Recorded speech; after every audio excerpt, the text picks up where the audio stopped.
अनिल जी बताइए, आपको क्यों डिटेन किया गया, आखिर ये मामला क्या है? देखिए, हमारी कांग्रेस की रसोई के नाम से और आओ मदद का हाथ बढ़ाए के तहत हम लॉकडाउन के पहले दिन से ही जो ज़रूरतमंद लोग उनको खाना खिला रहे हैं, राशन दे रहे हैं। अभी जब से माइग्रेंट का इशू आया है, पिछले एक हफ्ते से देखें, जब ये पीड़ा आप लोगों के माध्यम से हम तक पहुंची, हमने एक हेल्पलाइन नंबर शुरू किया, कंट्रोल रूम बनाया और उसमें तकरीबन 90,000 लोगों ने हमसे अपील की है, वो जाना चाहते हैं, जिसको लेकर निरंतर हम सरकारों से आग्रह कर रहे हैं कि प्लीज़ इनको परमिशन दें या हमें इजाज़त दें, ट्रेन के माध्यम से या बस के माध्यम से आप इजाज़त दीजिए, हम इनको पहुँचाएँगे। रांची या झारखंड जो दूर के डेस्टिनेशन है उन तक ट्रेन की हमें सुविधा दे दीजिए, हम वो किराया वहन करने के लिए तैयार हैं, जिसे सोनिया जी का भी निर्देश हुआ है और हमारा हर कार्यकर्ता इस चीज़ के लिए तैयार भी था। लेकिन सरकार की तरफ से वो पॉजिटिव रिस्पांस नहीं मिल पा रहा। एक बार हमने अपील की, हमने अपील बस की, कई बार उनसे रिक्वेस्ट की, फिर एक वर्कर कांग्रेस का ही साथी है उसको परमिशन मिल गई, फिर उसको रद्द कर दिया गया। क्यों रद्द कर दिया गया, तब भी हमने इस पर कोई बात नहीं उठाई कि ये ना कहें कि हम राजनीति कर रहे हैं। अब सवाल ये है कि जब से ये लोग श्रमिक लोग बॉर्डर की तरफ जा रहे हैं तो वहाँ हमने अपने कार्यकर्ता, क्योंकि खबरें थी गरीब माएँ बहनें बच्चे हैं छोटे छोटे, इनके पैरों में छाले हैं, कई कई घंटे चल के आ रहे हैं, दूर दूर से आ रहे हैं, राजस्थान हरियाणा से दिल्ली होते हुए यूपी की तरफ, जो यूपी के नज़दीक के ज़िले हैं उनमें जा रहे हैं। ये दर्द देख के आपके लोगों की खबरें, कोई सुनवाई नहीं है सरकार का। ना तो बॉर्डर पे कोई पानी की व्यवस्था, ना वहाँ कोई चिकित्सा सुविधा है, ना कोई और वहाँ पे हेल्पलाइन नंबर या कोई और कोई इस तरह की टीम लगा रखी हो कि जहाँ कोई रेस्क्यू टीम या कोई इस तरह का जहाँ सुविधा मुहैया करा पाएँ। कल की जो घटना है, एक माँ है जिसको लेबर पेन उठा, जो प्रेग्नेंट थी, और हम लोग वहाँ थे, हमारे कार्यकर्ताओं ने बगैर किसी झिझक के, और आप देखेंगे वहाँ पूरा धूल का रेगिस्तान बना हुआ है, आप मौके पे जाके देखें, जितना भी कच्चा एरिया है, पुल के नीचे पूरा धूल का रेगिस्तान है। वहाँ से उठा करके यदि हेडगेवार हॉस्पिटल पहुँचाना गुनाह है तो शायद कांग्रेस के सिपाहियों ने गुनाह किया है। उसको लेके गए शाम तक, हालांकि खबर आई कि उसको बेटा हुआ है, ये खुशखबरी थी, तो हमने उसको दिल में एक तसल्ली हुई कि हम किसी की मदद कर पाए। लेकिन यकायक आज सुबह जब मैं उठा, मेरे हाथ में चाय का प्याला था, मुझे बताया गया कि आज आपको डिटेन किया गया है। और सुबह मुझे SHO साहब खुद आए थे पूरा अपने जवानों के साथ। पहले लगा शायद मजाक है, लेकिन जब गंभीरता के साथ बातचीत शुरू हुई तो उन्होंने बताया कि सर हमें कहा गया है कि आप घर से बाहर ना जाएं। तो मैंने घर से बाहर नहीं जाने का मतलब क्या है कि अरेस्ट नहीं है पर डिटेन है। मैं डिटेन का मतलब क्या है मुझे बताएं, कि मेरा पहला अनुभव है। तो उन्होंने कहा नहीं जी, आप घर से बाहर नहीं जा सकते। तो मैंने पूछा कि आज मैं मतलब आपकी कस्टडी में, यहाँ आपकी देख रेख में रहूँगा? नहीं सर, आप जो मर्जी आप करिए घर में, लेकिन दरवाजे के बाहर हम आपको नहीं आने देंगे।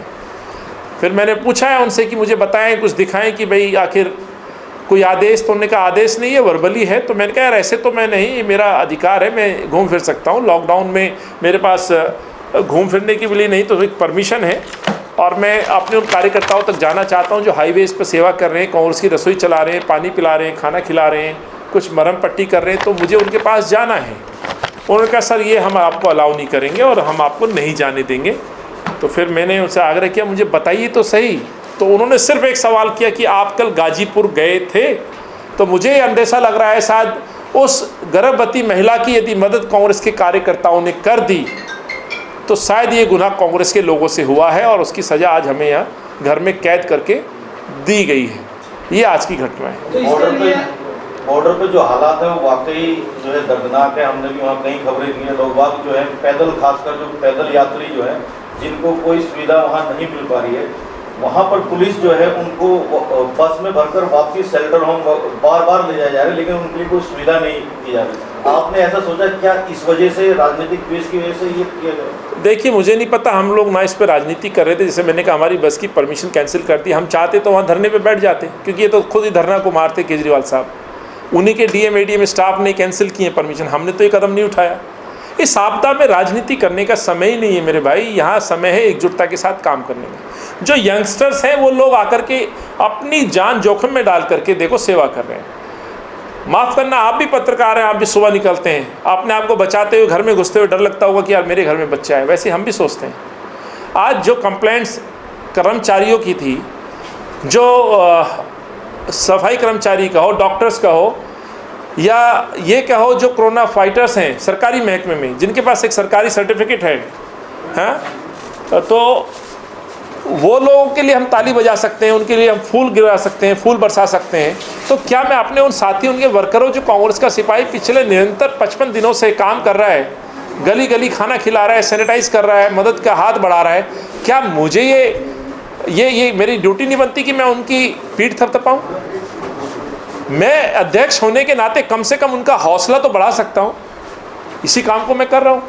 सर, अध्यक्ष होने के नाते दिल्ली सरकार के काम से अभी तक आप कितना संतुष्ट हैं लोगों को? सर, मेरे संतुष्टि का सवाल नहीं है। मेरी संतुष्टि तो जब इन श्रमिकों को घर भेज दिया जाएगा, जब इन श्रमिकों को टाइम पे खाना मिल जाएगा, जब हमारी कांग्रेस की रसोई पे कोई व्यक्ति खाना नहीं आएगा, मैं समझता हूँ उस दिन मुझे संतुष्टि होगी।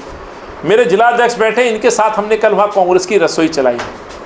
हमने साफ़ सुथरा खाना, प्रसादा यानी कि गुरुद्वारे से लाई हुई रोटियाँ, दाल हमने खिलाई, चावल खिलाए, बिस्किट, गुड़ चना, ये सुबह से शाम तक लंच टाइम में लंच करा रहे हैं। फिर कोई ब्रेक आया, फ्रूट है, बच्चे हैं, दूध की थैली है। यूथ कांग्रेस के साथी मेरे वहाँ लगे हुए, सब लगे हुए। आपके तमाम वीडियो फोटोज़ में देख लीजिए आप, वहाँ कोई मिलेगा तो कांग्रेस का वॉरियर मिलेगा इस संक्रमण के खिलाफ जो काम कर रहे हैं। और मैं नहीं, वहाँ बहुत सारे लोग थे। जब उसको लेबर पेन हुआ, वो घर जाना चाहती थी, हमने तो रोका है कि बहन पहले वहाँ जाइए। उसको एडमिट कराया, उसको शाम को बेटा हुआ है, माँ बाप खुश से। हमने कहा है सरकार से परमिशन दे के हम टैक्सी दे के आपको घर भिजवाएंगे।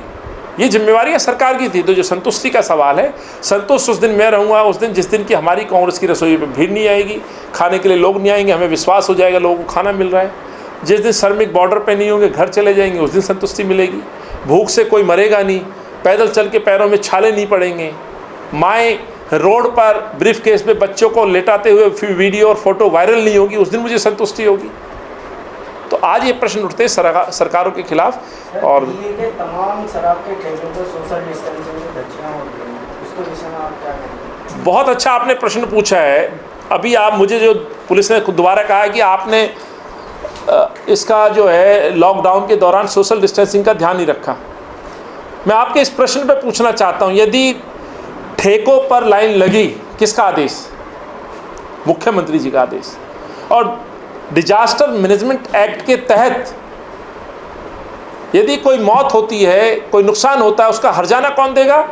दिल्ली सरकार या वहाँ की सरकारें। आपने लंबी लंबी लाइनें लगवा दी, यदि कोई मरेगा उसका जिम्मेवार कौन होगा? आपने 2 दिन पहले देश के प्रधानमंत्री का हवाला देते हुए आपने सुझाव दिया है, आपने उसमें एक्सेप्ट किया है कि संक्रमण बढ़ेगा, बीमारी बढ़ेगी। आप खुद बोल रहे हैं सीएम होते हो, और एक्ट ये कहता है कि आपको रोकथाम करनी है, और आप बढ़ाने के लिए रिकमेंडेशन दे रहे हैं। आप तो खुद से गुनहगार साबित हो गए।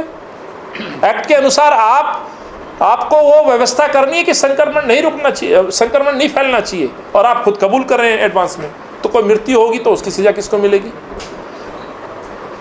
यमुना शमशान घाट, हनुमान मंदिर, मरघट वाला जो है, वहाँ 10 से 12 हज़ार लोग थे। क्या सोशल डिस्टेंसिंग का पालन था? सरकारी अरेंजमेंट थे। तमाम नाइट शेल्टर्स में जहाँ कैपेसिटी 200 की थी, वहाँ 500-500 लोग लिटा रखे थे। क्या वह सोशल डिस्टेंसिंग का विषय नहीं था? आदेश किसका था? सरकार का। तो क्या उस पर FIR, केजरीवाल के खिलाफ FIR नहीं होनी चाहिए? मैं देश के गृह मंत्री जी से भी ये पूछना चाहता हूँ, क्या दिल्ली का मुख्यमंत्री ये जब ऑर्डर देगा और वहाँ यदि ये सोशल डिस्टेंसिंग टूटेगी तो क्या उन पे FIR होगी? दिल्ली पुलिस के लोग बॉर्डर पे और यूपी पुलिस के लोग बॉर्डर पे अपनी जान से पल्ला झाड़ने के लिए लोगों को ट्रकों में डाल के भेज रहे हैं कि मेरे ज़िले से निकल जाए, मेरा डिस्ट्रिक्ट पार हो जाए, तो क्या उनके खिलाफ FIR होगी? तो आपने जो सही पूछा, क्या हमारी मांग है यदि आप मुझ पे करिए, पर FIR केजरीवाल पे भी होनी चाहिए, जिन्होंने इस तरह के ऑर्डर दिए, लंबी लंबी लाइनें लगी और सोशल डिस्टेंसिंग। लोग अपने सरों पे एक दूसरे के सर पे चढ़ करके शराब के ठेकों के अंदर घुस गए। कुछ समय पहले आम आदमी पार्टी के तमाम नेता कह रहे थे कि हम बिजली फ्री दे रहे हैं, बस फ्री दे रहे हैं। वो जनता का पैसा है। हमने 30,000 करोड़ से दिल्ली का बजट बढ़ा के 66,000 करोड़ कर दिया है। तो आज केजरीवाल कह रहे हैं कि मेरे को सरकारी जो नौकर हैं उनकी तनख्वाह देने के लिए पैसा नहीं है। तो उस पर आप क्या कहेंगे? सर, मुझे नहीं पता उनके पास है नहीं, लेकिन यदि वो बोल रहे हैं तो मेरा सवाल ये उठता है, मैंने ट्वीट भी किया था, 51 दिन बाद आप एक ऐड देते हैं न्यूज़पेपर में फ्रंट पेज पे फुल पेज ऐड, और जो मुझे लगता है जो नेशनल समाचार पत्र है, उनकी ऐड जो मिनिमम है 40 से 50 लाख रुपए है, और उसमें आप क्या संदेश दे रहे हैं कि मास्क लगा के रखना है, अपने हाथों को धोना है, और तीसरा जो सुझाव था कि सोशल डिस्टेंसिंग मेंटेन रखनी है।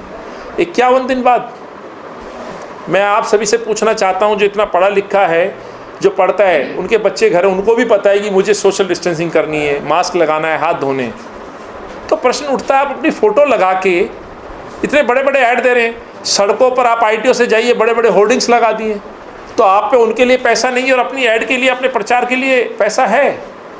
आप करिए, अवेयरनेस के प्रोग्राम करिए।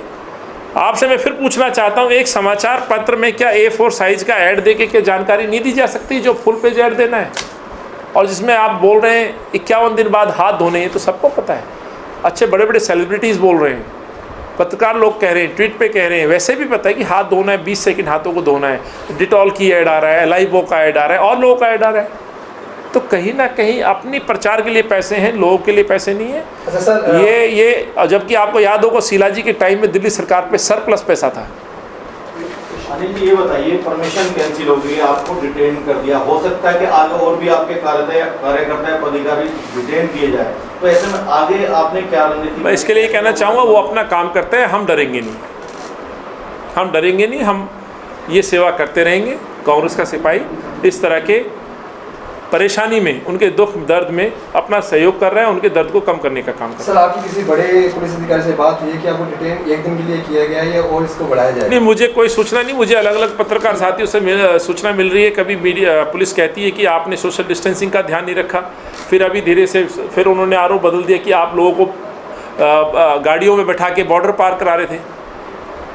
मैं आपसे ही पूछना चाहता हूँ, देश के अंदर जो नज़दीक के जो स्टेट हैं, आज उनकी स्थिति बॉर्डर की ऐसी हो गई है, शायद ऐसी यूरोप की कंट्रीज़ में भी नहीं है। वहाँ पे भी सॉफ्ट एंट्री है, यहाँ तो डबल लेयर है।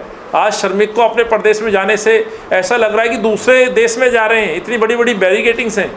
सो फिर कैसे कोई कांग्रेस का कार्यकर्ता उनको गाड़ियों में भर के ले जा सकता है बगैर इजाज़त, जबकि इतनी 2-3 लेयर की सिक्योरिटी है, पास के बगैर आप हिलने नहीं दे रहे। तो ये सब आरोप निराधार है, कहीं ना कहीं अब उनकी जवाबदेही है, उनसे जवाब नहीं बन पा रहा है, यही कहना चाहता हूँ। थैंक यू भाई।